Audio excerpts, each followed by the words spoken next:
Good afternoon, everyone, and welcome. My name's Victoria Butler, and I'm honoured to host today's virtual fireside chat alongside our panellists. Join us for the next hour as we explore the topic, a new era of digital at Optus.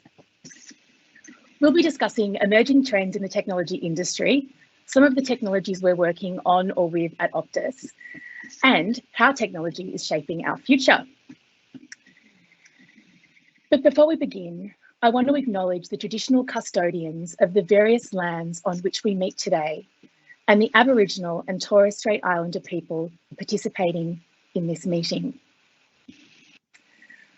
I pay my respects to elders past, present and emerging, and recognise and celebrate the diversity of Aboriginal peoples and their ongoing cultures and connections to the lands and waters of New South Wales. So to start today, we'd love to see where people are joining us from. Feel free to share where you're joining us from today using the Q&A feature. While you do that, I'll share a little bit about me. I've been with Optus for 25 years next month. I've had a wonderful career here, holding 12 different roles in that time.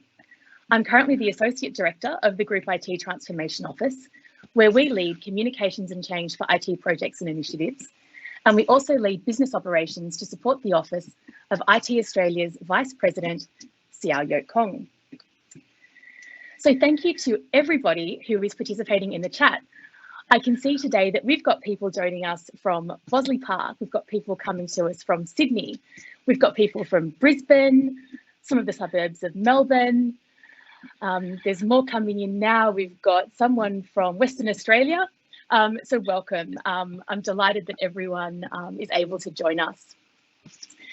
So now that we're acquainted, let's meet our panellists. We're joined today by Matt McKenzie, who's the Head of Data Platform and Management, Tony Vlatko, who's an Associate Director in Application Engineering, and Nathan Taylor, who's a Director of Product Development. Welcome, Matt, Tony, and Nathan. So for the next 40 minutes, Matt, Tony, Nathan and I will be sharing our insights on today's topic. At the end of the session, we'll open it up to Q&A. So throughout the session, please submit your questions through the Q&A feature and we'll do our best to answer as many as we can. Let's get into it. My first question today is for all of our panellists. Can I ask each of you to introduce yourself and tell us a little bit about your role at Optus? Matt, we'll start with you. Wonderful. Thanks, Vic. Hi, everyone. I'm delighted to be here today and thank you very much, Vic, for facilitating the session. So similarly to Victoria, I work within Group IT and I head up the data platforms and data management function here at Optus, accountable for all of Optus's data technology ecosystem, spanning our data warehousing, big data, analytics and insights tools, data management and data science. So pretty much all of the technology enablers of data across Optus is within my portfolio. Thanks, Matt. Tony, over to you. Hi everyone, my name's Tony Vlatko and I've been working for Optus for almost 10 years now across a variety of digital technology related roles. I started my career in another telco back in the days of dial-up, so I've enjoyed a really exciting 25-year digital journey. Today I lead a team within IT who's accountable for a wide range of digital platforms and applications. My team works with the business to understand what our customers want and need, and we help find the suitable technology. We onboard new tech. My team maintains it, ensuring that it remains secure, reliable, and we continue to get value out of it. That's me. Thanks, Tony. Nathan, over to you. Hey, good afternoon, everyone. I'm Nathan Taylor. So I lead up the technology development in our TV and content department.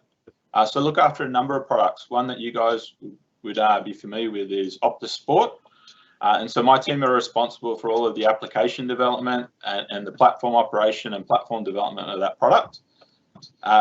Basically, in my career, I've worked in a number of roles. I started out my career as a hands-on developer and basically worked my way through a number of different management positions. I've worked in a number of startups, but also a number of larger companies, and also had the opportunity to get to live and work in a number of countries, including Dubai, in the UAE, and I've also worked in the US out of San Francisco and New York. Great, thank you, and welcome panelists. Matt, I'd like to start with you today. My question for you is that, look, today the data space and technologies in market are moving at such a rate of pace. There's so much change. What are your thoughts about this, and what's important to you during this time? Yeah, I think that's a really good question, Vic, and I think you're right. Innovation in the data and sort of associated technologies, it's moving rapidly. No question there at all. We're seeing organisations pump, enormous amounts of focus and money into R&D and product development. So I think we're well and truly seeing data technologies outpacing other areas of innovation in IT. I think what's important to me really is ensuring that we have the right foundations in place to take advantage of this innovation. Ensuring that we're focusing on the things that will actually have a meaningful impact to our customers and to our business. I think it can often be a really fine balance by not getting, distracted by, each and every sort of new feature and new capability that comes to market. But at the same time, saying that you can't be deaf to these things as well. We need to ensure that we do have an eye on the market. We are understanding, what capabilities are being brought to bear. So as we're not missing an opportunity that, that could deliver real value and, with tangible benefit. So, yeah, I think getting the foundations right is key. But, once, as we progress and mature, some of our capability areas, being able to leverage that innovation in a really meaningful way, I think that interests me a lot. And like you said, finding that balance, Matt. I think with so much out there, it'd be hard to not get distracted. So, so thank you. Yeah. Tony, my next question's for you. Thinking about COVID, has the technology landscape changed due to COVID? And if so, has it shaped what you're working on at Optus? Yeah, well, look, I'm sure you've heard this said many times before, how the pandemic has really accelerated the digital transformation for almost all businesses. But it's not just businesses that have had to accelerate, but customers too. I don't think my 73-year-old mother would have ever considered swapping out her fortnightly trips to the shops to pay her bills with her paper invoice in hand, had it not been for the lockdown. I mean, she's finally willing to try using my Optus app to pay her bills. She's learned to communicate via FaceTime. She started playing games on her iPad. And I never thought I'd see that day. Also, at Optus, we've seen an increased demand for technology that enables our customers to self-serve and for our teams to collaborate online. And we've also had to take security and vulnerability management a lot more seriously. We're continuously improving resiliency of our IT services as the impact if our digital assets suddenly became unavailable. The impact is just so much greater these days. So, yeah, my team and colleagues are now taking business continuity planning very, very seriously. We make sure that before we roll out any new applications, we've worked through a disaster recovery plan. So if something does go wrong, we get it back up ASAP. I think that's so important, Tony, and I imagine that organisations all over the world, business continuity planning became such a focus over the last 18 months. So thank you, Matt. I'd like to go back to you. Can you talk with us a little bit about some of the exciting initiatives that you're working on within the data platform and management team at the moment that are shaping the future at Optus? Yeah, for sure. So I think we're currently evolving our data platform strategy. So I say evolving rather than recreating, because we've been working on things for the last sort of several years, but as the technology is progressing and as our use of data is progressing, we need to evolve our strategies. And we're really now focusing on how we can simplify the ecosystem and leverage some of these modern platforms and technologies to enable how data is made available for use across Optus. I think what's really interesting, as we're looking at this, is the rules around what technologies and what platforms you need to use to fill certain use cases have changed. There used to be a very kind of set pattern for a data technology ecosystem, and it's just not necessarily the case anymore. There are a lot of vendors and platform partners and technology companies that are kind of collapsing this ecosystem and bringing to bear various capabilities on less platforms or on a single platform, which I think is really cool. I think as our appetite and our ambition to use data for more sophisticated use cases continues to grow, I think it's incumbent on us in IT to be able to move at pace at bringing the technology to bear to support our business in doing that. I think, like a lot of places, we've got a bit of catch up to do, but I think platform consolidation, data unification, cloudification, these are some of the key points in the evolving strategy of ours. Thanks, Matt. I heard the word cloudification for the first time the other week, and now I keep hearing it. So thank you. It is the new cool kids word. It is definitely a new cool kid word. Thank you. Nathan, over to you. You work in Optus Sport, which is such an exciting place to be. What's it like to work behind the scenes of Optus Sport? People who know me outside of a work environment know I love two things. I love sport, and I love watching, in particular, soccer and basketball are my two favourite sports. But in addition to that, I'm a tech junkie. I think the great thing about working at Optus Sport, and the thing that made me join about 5 years ago, was I'd been in the video streaming industry for most of my career. But the one thing that changed, that Optus was a real pioneer with, was we took something which was relatively niche. So the thing that we did differently was that back in 2016, when we started our product, most major sporting leagues around the world basically were streamed over a different type of technology as the primary option for their customers. So, for example, if you went and bought the rights to the Premier League or another major sporting code, you would typically distribute that over like a more, I guess, what I'd call more established technology for a broadcast, like satellite or terrestrial TV. And you would typically have a second screen experience for your customers, which was based on OTT streaming technology. So the challenge with that is that when you're the second screen experience, you tend to only get a small fraction of the audience, of your customer base, enjoying the experience that you create. And what that does is it limits the value that you can provide to those customers. Where what Optus did was they made the bold decision to basically use OTT as the only exclusive way to distribute Optus Sport. And what we were able to do is we were able to do some really exciting things for our customers to expand the way that they could watch the content. And in particular, it was critical for the Premier League because of the time zone difference, where we made it extremely accessible and easy for people to watch the best soccer teams in the world compete on a weekly basis.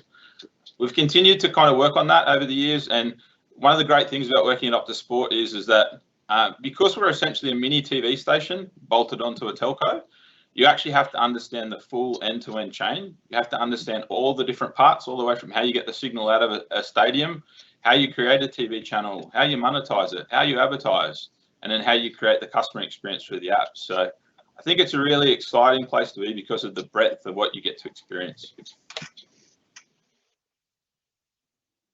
Thanks, Nathan. I think it sounds so cool. I know that when our interns join IT, one of the things they're always super keen to see is our very cool Optus Sports studio.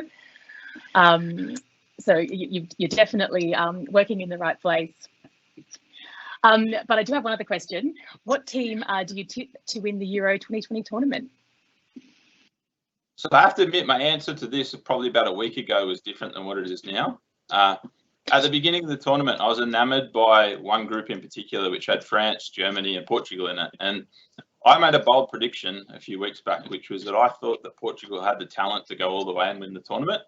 I think with Cristiano Ronaldo up front, Bruno Fernandes, who's taken the Premier League by storm in this past season, and Diaz, who was probably the most solid defender in the Premier League last season, I thought that they would do well.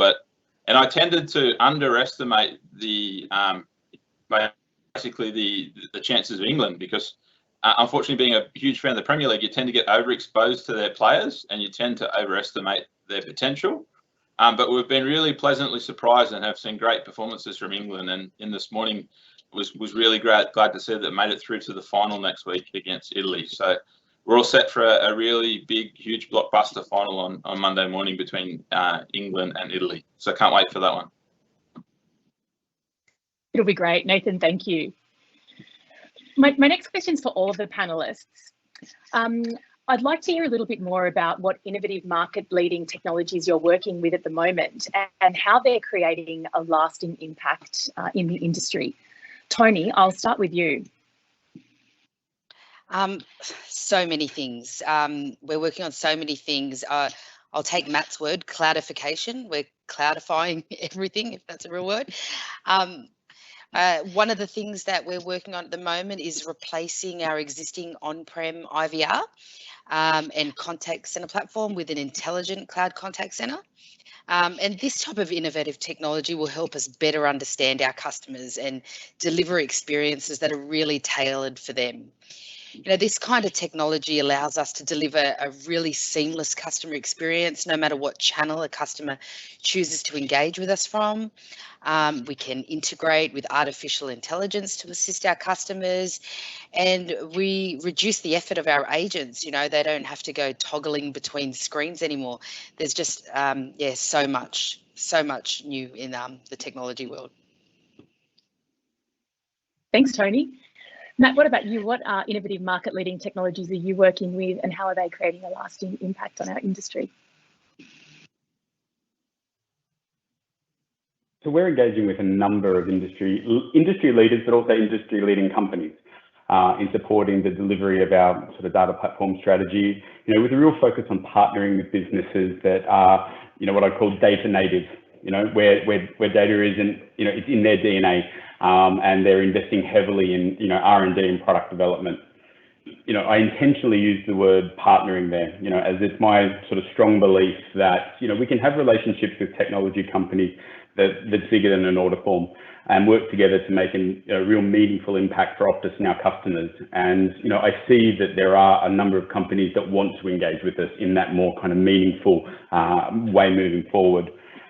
You know, on the technologies themselves and what have you, I think artificial intelligence, machine learning, predictive analytics, data virtualization, you know, these are some of the game changers that, you know, they are genuinely fundamentally changing how data is used to better support our customers, automate processes and, you know, kind of drive more efficient operating models. You know, I think the opportunity to have our people, you know, work on the more important things, have our people do more interesting things and leverage automation and what have you to take care of some of the business as usual type things, as we call it. I think that's a really great opportunity as well. And we're seeing more and more of that come to market. Great. Thanks, Matt. Nathan, what about you? Innovative technologies, it's an interesting problem, right? People tend to focus on new technologies that enable new applications. So a good example of something like that would be when, for example, touchscreens became possible on mobile phones. It enabled a different type of interactions for customers. But one that often gets overlooked, which I think is particularly important, is that often there's innovations, which means there's things that you no longer have to do. And what that does is it simplifies and makes other new applications and new ways of doing things possible. So one example of that we've invested heavily in over the past 3 years is a technology called serverless technology. So basically the general concept here is that in the past, when you wanted to build services, you would need to invest in a wide range of skills. And in particular, you would need to manage all the infrastructure that you set up to scale, to kind of build out, to manage all the operating systems and things like that.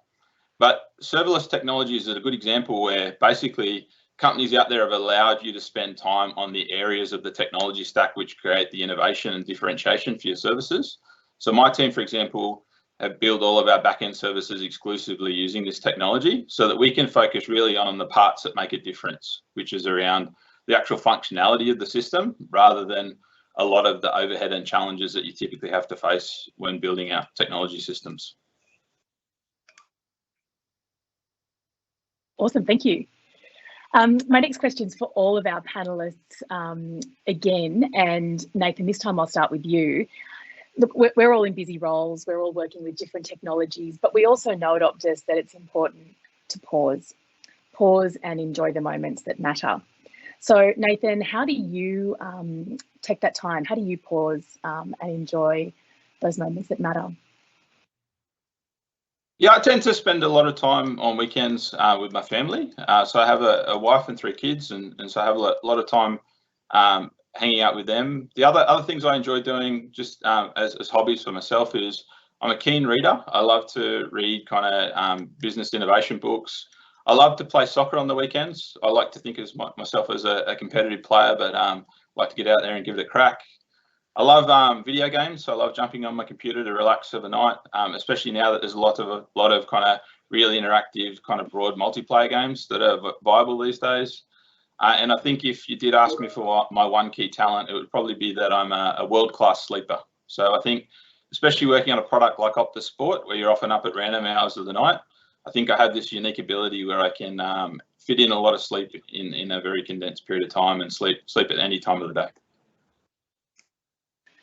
I wish I had that talent. Nathan, I seem to only be able to sleep between about 10 p.m. and 6 a.m. I'd love to be able to take a nap at any time. Tony, what about you? How do you pause and enjoy the moments that matter? Yeah, look, I'm a mother of 3. I've got 2 teenagers and a toddler, and I enjoy nothing more than spending time with them. However, it's almost impossible when I've got my phone ringing, my watch buzzing, and my laptop pinging me at all regular intervals. So yeah, I make a point of when I get home and I walk in the door to really separate myself from those devices so that I can really be engaged with my children and my husband for a couple of hours. On the weekend, I rarely check my emails or touch my laptop most of the time. I also take regular holidays with my family. I'm not one of those people that accumulate my leave. I certainly use all my 4 weeks a year, every year, to get away and just take a real break from work. And yeah, look, if it wasn't for this lockdown, I'd be on the slopes in New Zealand right now. Oh, Tony, I do feel for you. I'm also glad that you're able to be with us here today, though, as well. Hopefully New Zealand won't be too far away. And last but not least, Matt, what about you? How do you pause and enjoy the moments that matter? No, I think you're absolutely right. It's important to pause, both professionally and personally. I think, professionally, I try to take the time to reflect on some of the wins that, my team and I have had, as well as, reflect on some of the challenges we've had so that we can look to learn from these experiences and, leverage them to improve our ways of working and, kind of iterate our ways of working to constantly improve them. I think it's important to do that. Because I think, if you want to have a motivated team and if you want to be motivated yourself, I think you constantly need to be lifting the bar and moving forward. Similarly to the other guys, personally, I like to spend time with my family. Sunday lunches is a big thing at our house. I've got 4 kids, the oldest one is 21, the youngest one, or nearly 22 next week. The youngest one is 3. So trying to get all of them together in the house, the lure of a Sunday roast is typically the best way to go about it. We like to go hiking as a family as well, and during the brief opportunity we get here in Australia each year, we enjoy skiing together. Although similarly to Tony, my plans have been scuttled, and I will not be going to Perisher next week, unfortunately. But a postponement, not a cancellation. So we'll get to it soon. Hopefully it won't be too long till you can get there, Matt. My next question's for the whole panel as well. Each of you are clearly amazing industry leaders in your respective roles. I'd like to understand a little bit more about what it's like being a leader in an industry that's constantly changing. Matt, can you share a little bit with us? Yeah, I mean, let's be honest about it. It's hard, right? It's strategy isn't a fixed entity. It's constantly evolving. I mentioned earlier that we're evolving our data technology strategy at the moment, and it's evolving within a constantly changing industry. So if we're going to remain relevant and competitive and delivering great service and great products to our customers, we need to constantly be kind of checking our homework, looking one eye on the horizon and evolving our strategy. I try to really focus on being transparent and realistic with my team in how we go about this, and it's really important to me as well about being inclusive and understanding their thoughts on what we should be doing, the opportunities that they see, so that we're kind of co-creating and evolving this strategy together. I'm absolutely not a fan of what they call it tip of the spear leadership. I think there's a time for making decisions and just getting on with it, and I'm fine with that. But I think co-creating strategy together, drives a real benefit, which is a joint sense of ownership across the team, and a commitment to delivering our strategy, not my strategy. And I think, let's face it, delivery, of these strategies can be really hard too, right? But I think it's somehow easier when you believe in what you're doing, you understand why you're doing, why you're doing what you're doing, the impact that it has, and the line of sight as to how it benefits our customers and our colleagues. I think on the tough days and on the, when you're doing hard things, when you've got that sense of ownership and you've got that sense of, commitment, it helps. So yeah, I think that's the way I go about it. Thanks, Matt. I really love what you said about co-creating that strategy with your team. I absolutely agree, and I think you get so much more buy-in, and it's so much more exciting when you've been able to play a part in the forming of what it is that we do. Absolutely. So thank you. Tony, what about you? What's it like being a leader in a constantly changing industry? Yeah, look, like Matt said, it's hard. And also, like Matt, I rely on the strength of my team. This industry just moves way too fast for me to keep up with all that's going on. But I've got a team of really smart and enthusiastic people who actually have very varied interests and specialties. For example, one of my team members is really interested in all data personalization and marketing technologies, strategies and regulations. So he keeps me up to date with in that space. I've got a team member who's an expert in collaboration platforms and a real expert on social and community type platforms.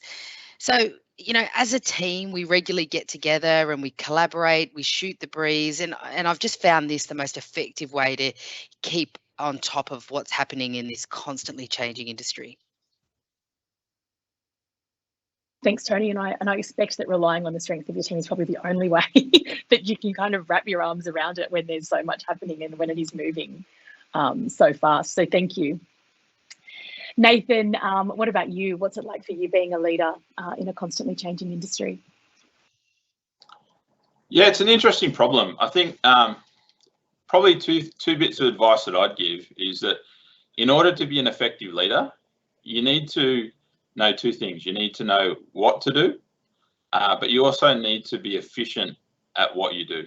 And I think if I break it down into those two aspects, to know what to do is somewhat of a tricky one. I guess probably the best advice I ever got on this was when I was working out of New York. I sat down actually with the CEO at the time, who was the CEO of a major broadcast company that I worked for. And amazing guy. He'd been really the guy behind the thinking between a lot of major series that were popular all around the world. And so I was in awe of meeting this guy. But what I realized at the time was he was less interested in sitting in front of me and me being in awe of him than he was about picking my brain about things that he didn't understand. And the question I asked him was, hey, you're in your late 60s, but yet, I wasn't trying to be rude. I was just trying to be honest. I was trying to take away from the conversation how he'd reached such great heights in his career and how he continued to do it at such a late stage of his career. And what I took away from the conversation, what he explained to me, was the most important trait that he had that made him successful was the ability to always remain curious. Because it doesn't matter how long you've been in the industry, things are always changing, things are always evolving around you. And as you get more into more and more senior positions, it's easy to become complacent and feel like you have a sense of entitlement. But remaining and having a sense of curiosity is really important, because then you can kind of understand what's changing around you and you naturally keep your instincts in the best possible position to pick where to go. Because the challenge is that and it comes back to my second point around being efficient at what you do. The challenge is as you move on in your career, at the start of your career, you work at a very low level. You do things and you become experts at things and you're the best at knowing exactly how to do a certain job. But as you move into more and more senior positions in your career, you're less of being on the battlefield. You're more of a battlefield commander. And so you can't rely on your ability to do things as your number one trait or number one value add. You have to trust others to do it. And you have to be comfortable dealing with less information about what the right decision is. And so I think, just coming to grips with that and realizing that as you move on in your career, your role and value add changes, I think is an important one to master. Thanks, Nathan. I really love what that CEO told you about remaining curious. I think that's something that can really help all of us as we move through our career. So thank you. So as I listen to all of you talk, I'm conscious that I think Optus sounds like a really awesome place to work, but I also understand that I might be a bit biased in that as well, having been here for so long. Matt, my question's for you. Your team's growing, and you've got a number of exciting roles that you're currently recruiting for the data platform and management team. What are you looking for people that apply for roles in your team? Yeah, so firstly and foremost, I think a passion for data and being inquisitive by nature. I think these are, kind of two of the traits that are hugely important. In data, I say that the best data professionals are the ones that are naturally inquisitive. They don't just ask that first question. They probe deeper. They ask the second question, the third, the fourth. They really want to understand, the detail of what they're doing and why, right? And I think that we see this both within our existing, kind of Optus team, but also our partners as well. I think we use a partner community that is an extension of my team, and we see those same traits about inquisitive and a real passion for data and taking advantage of what it can do for businesses. Thanks, Matt. If you are interested in roles that we have available in the data platform and management team or more broadly in Optus, please check out our careers page where you can find more information about all the roles that are available. Tony, my next question is for you. Look, we recognise that Optus that a connected future is really important. How do you see that we're making strides towards a more connected future at Optus? Well, COVID really kicked this off for me, and funnily enough, I feel more connected with my colleagues and vendors and team than ever before. Using tools like Microsoft Teams to meet over video call from our laptops or our phones makes information sharing and collaboration so much easier. On a more personal note, our living network has also made a huge impact on my life. I mentioned earlier that I have 3 children and I'm forever screaming or walking up and down the house to get their attention, to come to the table or to clean something up, or just to get their attention. And the launch of Optus Pause has significantly saved my voice box. I just hit pause and soon enough, these children just appear in front of me. So Yeah, that's just a couple of examples of how Optus is driving a more connected future. Thanks, Tony. I really love what you said at the beginning as well about how a lot of teams or you're still connecting, you connect with your team more now than you did before. And I know that when we went into our first lockdown last year, a lot of teams started meeting every day, just touching base online, checking in as a team. And there are many teams that have continued doing that now, which is really great to see a lot of people say they feel more connected with the technology that's enabled us to do this. Nathan, what about you? How do you see us making strides towards a more connected future at Optus? It's an interesting question. I think if you think about the role of a telco in society for the past 20 years, I think the role evolves as technology evolves. And I think originally it was about, having phone connections at home, and then it evolved into having internet at home. And then you think about mobile connectivity, and then you think about mobile data, right? That was all very tech-centric innovation. And what we did was we allowed you to have conveniences in different locations all the time.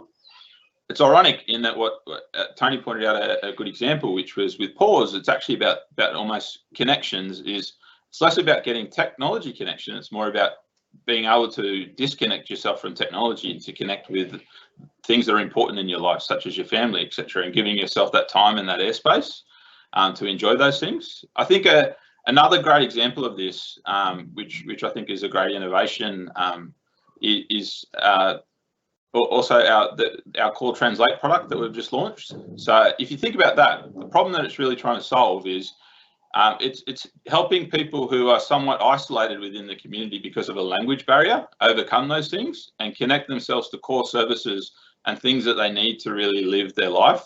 And so I think that's a great example where we've kind of gone beyond just basic connectivity, and we're actually helping solve significant kind of challenges that the community have out there. So I think that's a great innovation. Thanks, Nathan.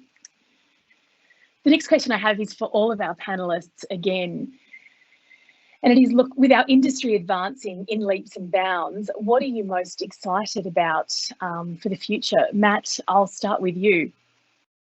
Actually, why don't we swap seats for a minute, and why don't I throw that question back to you? You tell me, Vic, 25 years at Optus, 25 years in telco and technology, what are you most excited about?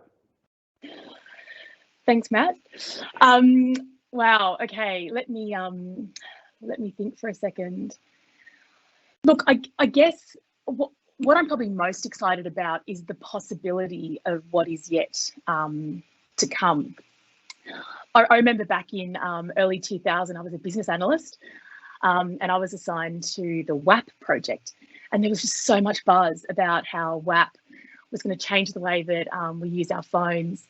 Then I remember the GPRS project, and we were blown away by the possibility of what this meant for the future of data. And look where we are today.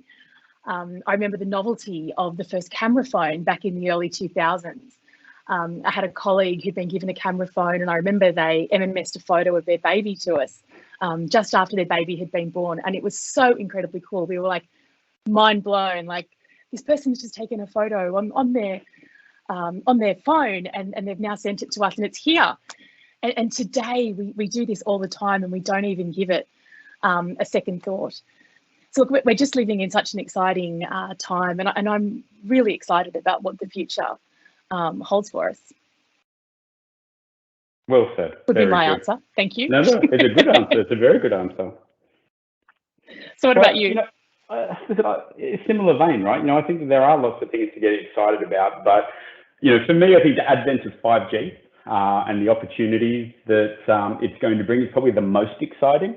If you think about 5G, right, like again, there's similar things to what you were just talking about before, right? It's, I think it will most certainly further accelerate the already, rapid pace of digitalization of industries. But I think it actually has the opportunity to change society, not just businesses. I think, how we connect with each other, how we consume content, the types of content that we consume, it will be amazing. And I'm not just saying it because I work at Optus either. You know, I genuinely believe that, you know, kind of 5G is one of those Concord moments, you know, kind of taking something that is already there and what have you, but changing it, you know, permanently and fundamentally forever. Yeah, I agree, Matt. It's the possibility of what 5G can bring us is huge. Absolutely. Tony, what about you? What are you most excited about? Look, I'm just excited to see what comes next. You know, I would never have imagined that when I started in the industry 25 years ago that I'd be working in an almost paperless environment, that I could work from home and that I could deliver customer service via artificial intelligence. I'd also say I'm excited to see how far we can go with automation. I really enjoy being part of initiatives that reduce the unnecessary, repetitive, boring tasks. So I'm keen to automate whatever we can, you know, from testing, information gathering, getting approvals. I'm also really excited about what we do with our living network. For most of my career in digital technologies, the key driver has been about costs out, and I'm really loving that Optus is investing in tech with an objective about, you know, creating that connected future. You know, for so long I used to joke that, yeah, I got a great job, but I'm not saving any lives, and now I'm starting to think that maybe I am. Thank you, Tony. Thank you. Nathan, what about you? What are you excited about for the future?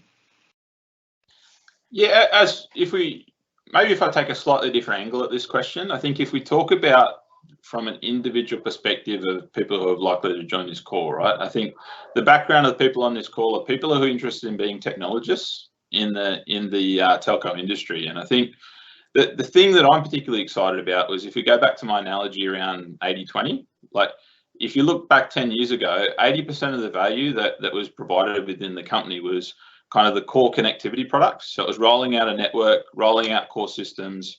And then there was what I'd call 20%, which was largely the area that I've traditionally worked in, which is things that we did in addition to our core business that kind of added value and added excitement to the core telco. I think we're at a key transition period now where basically a lot of the playing field becomes more level around that. Connectivity is almost like an accepted thing that everyone needs to have. I think what we're trying to do as a core part of our strategy is we're really trying to change the game. We're trying to build innovation into our core business through some of the products that we've already mentioned. And I think the core skill or the super skill of a future telco is really it's embedded largely within technologists that can think innovatively, think commercially, and actually build, you know, really great technology that underpins all of our products in an efficient way. Thank you, Nathan. We're now going to open it up to our audience for Q&A. If you've got questions, please submit them using the Q&A feature, and we'll do our best to get to them all. We've had some that have been submitted during the course of the chat. So the first question that I have is submitted by someone called MM. Many of us in telco and IT have experience spanning decades. How do the panelists keep skills current? Nathan, I'll start with you. How do you keep your skills current? It's a good question. To be honest, if I think about, like, I think we're in an amazing position these days. Like, if you compare as an individual at what resources you have for learning at very low cost these days compared to 20 years ago, it's incredible, right? I think things that I do to keep my skills relevant and also my thinking relevant is that I love to read a lot of ebooks. So I tend to, you know, get a lot of different business leadership books, read a lot about famous personalities in the industry, and I find that personally very motivating. But the other thing that I tend to do is it's just all about time allocation. So, you know, some of the things I do on the side, for example, is even though my job no longer involves programming, I like to learn about programming and I like to practice my programming by doing a lot of online courses and things like that. And just little things like, you know, even for my fantasy football predictions, I like to write scripts that automate the prediction of what results are going to be, just because it's something that keeps me interested and keep learning about technology. It sounds like you're also making learning fun, which makes it easier as well, which is very cool. Absolutely, you got to integrate it into things you enjoy, I think, is the key. Yeah, great. Thank you. Matt, what about you?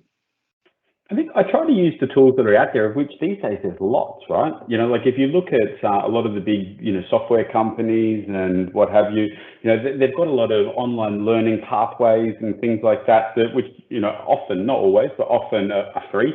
So, I think, kind of understanding what tools and what have you is available in market and then using them, I think that's really important.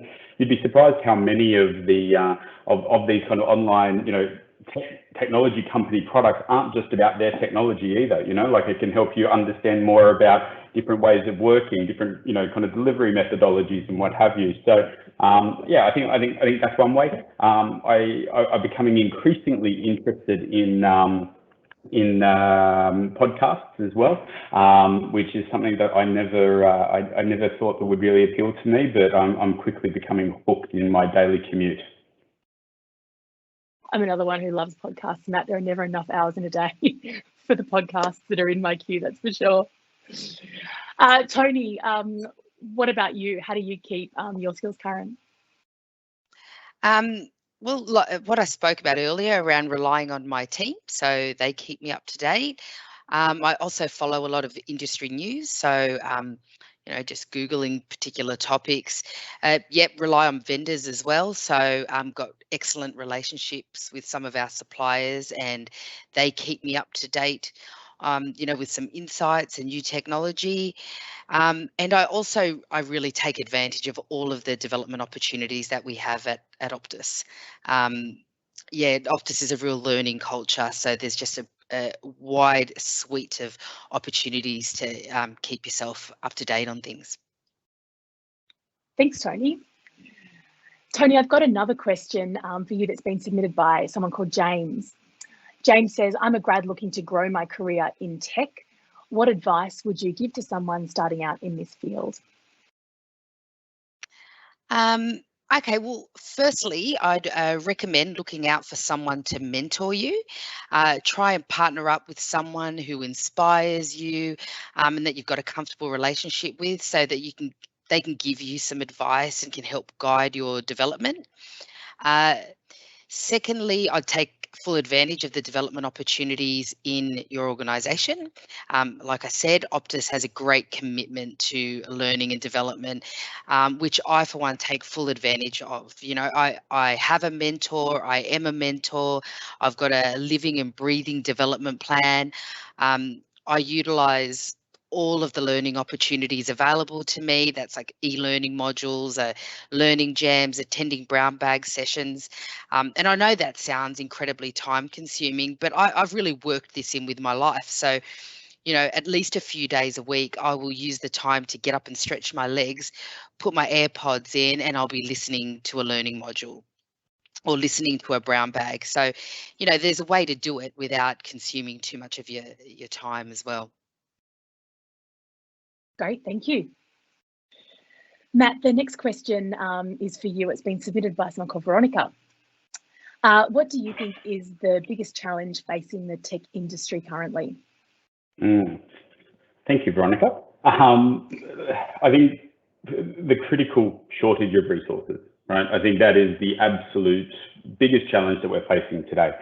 I think inevitably this has been, significantly amplified by the pandemic and, the closure of borders and what have you.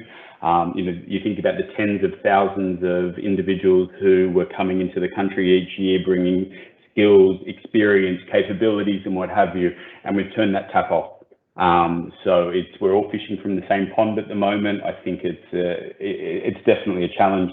It's not an Optus challenge; it's an everyone challenge. So I think that's definitely one of the bigger issues. But I don't think it's exclusive to the pandemic either. I think it's important that people take up careers in STEM, that people, look at the, STEM as a vocation and as an opportunity to, build a life and a career around science and technology and what have you. So, I think that is definitely the biggest problem. But I'm going to put a shameless plug in here of please go to our LinkedIn page and have a look at all of the great roles that are available in Optus at the moment, in particular ones in my team. Thanks, Matt. If you didn't plug your roles, I was going to do it for you after that answer. But yes, please check out the roles that we have available. The next question's for everyone. We've spoken about AI, or a few of you have mentioned AI and machine learning as we've been talking today. Olivia would like to know, what are your thoughts on machine learning and development in AI? What are your thoughts on machine learning and development and AI, and will this take over our daily activities? What do you think about this? Nathan, I might start with you. Yeah, sure. Maybe if I give you my perspective on this one. I think that I think there's a lot of buzz in the industry at the moment about machine learning and AI, and I think that the way I think about it is that, for example, if you look at how we use a lot of the data that we gather for our systems, is that one of the challenges, for example, with Optus Sport is that we have many users all connecting and watching basically our product. And the hard bit is if you think about it in the analogy of maybe like a store, normally like if you're a shop owner, you have a certain number of customers that walk in the front door, they're all visible, you can interact with them easy, and you can kind of get pretty good feedback of where the challenges are or what you can do to improve your business. The problem with an online business is that you don't get to interact with every customer, and actually there's many customers. And so it's infeasible for an individual to go and meet and talk to every customer. But where things like AI and machine learning can help you is that it can find trends and habits and information and synthesize that down to you into a series of things that then you as an individual can use your judgment on how to act in response to those things. So I think where AI and machine learning is great is it's great at handling those very broad kind of things and extracting them as trends. But what it can't do is it can't do what I'd consider the key skill or the key value add that people can add, which is use your judgment to figure out what to do in response to that. Just building on that point there, I completely agree there.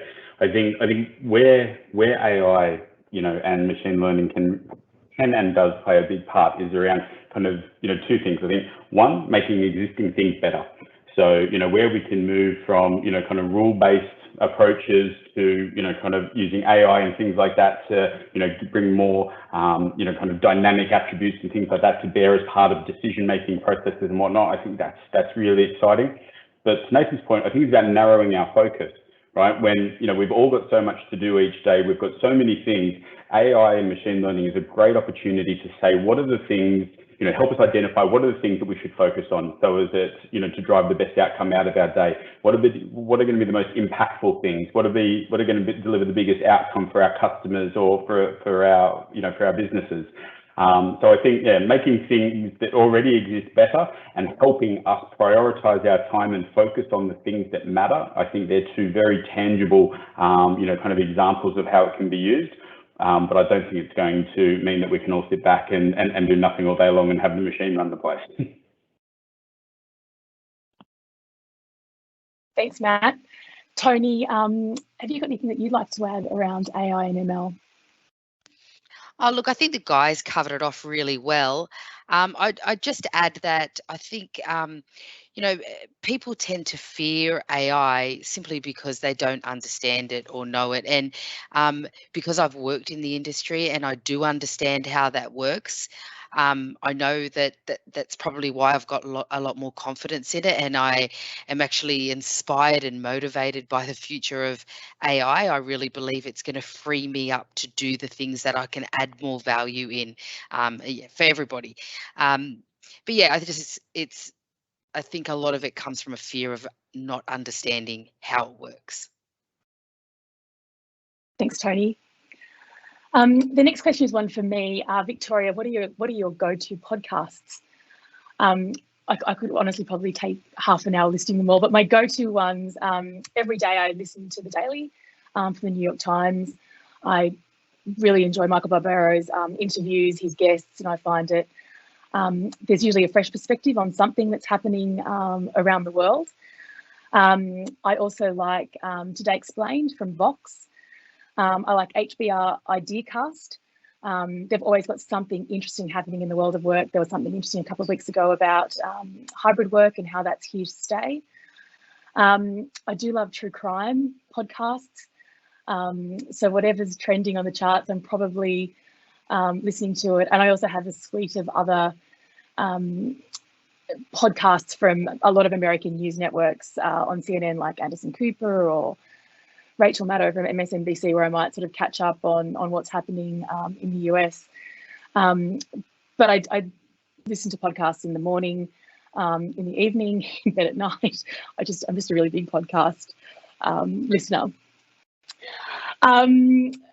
So the next question we have is one for Nathan. Nathan, who inspires you in the tech world? It's an interesting question. There's a lot of people I could choose, but probably the one that I'll say, which might surprise people, is it's someone called Ben Horowitz. So how I came across Ben Horowitz was I'd heard of Andreessen Horowitz, and Ben Horowitz is one of the founders of them as probably one of the most successful venture capitalist companies in Silicon Valley. And how I really learned about him was I read a book called The Hard Thing About Hard Things. And normally when you read books about business, it's about Google, it's about Amazon, it's about Microsoft. It's this amazing story about how this company gets to dizzying heights, and everyone wants to understand what the perfect path is to replicate that. But what he demystifies in this book is that he actually talks about the other 99% of companies, which are the ones that actually don't follow a straight path to the top. And what he talks about is he doesn't talk about how to make what the right decisions were. What he talks about is how he made decisions. And he talks about a company where basically he went through 4 or 5 near deaths with this company that he was CEO of. And he talked about all the difficult decisions he had to make along the path, and about how he was often faced with 2 bad decisions. But he talked about the principles that he protected and how he kept his integrity as a leader, and how that set him up for success in the long term. And he kind of directly ties it to kind of his investment strategies and how he makes decisions around other companies that he funds. So I think that was really enlightening, because 99% of us will never work in that one dream company that has a straight line to the top. 99% of us will work in all those other companies. And I think if you want to be the best leader you can, unless you're incredibly lucky and you're in the right time at the right place, you'll need those skills. Thank you, Nathan. I think that's a really a nice note for us to wrap up on. Look, that is all we have time for today. Thank you to everyone for tuning in, and a huge thank you to our panelists, Tony, Nathan and Matt, for sharing their insights today as well. If this session has left you feeling inspired to join Optus, as we hope it has, as we pioneer a new era of digital, or if you'd like to learn more about Optus, feel free to follow us on LinkedIn. You can follow our official hashtag, which is hashtag OptusLife, one word, and you can regularly check our careers page for new roles. So thank you, everyone, for those who joined us, and to our panelists, and enjoy the rest of your Thursday. Thank you, Vic. Thank you, Vicky. Thanks, Vic.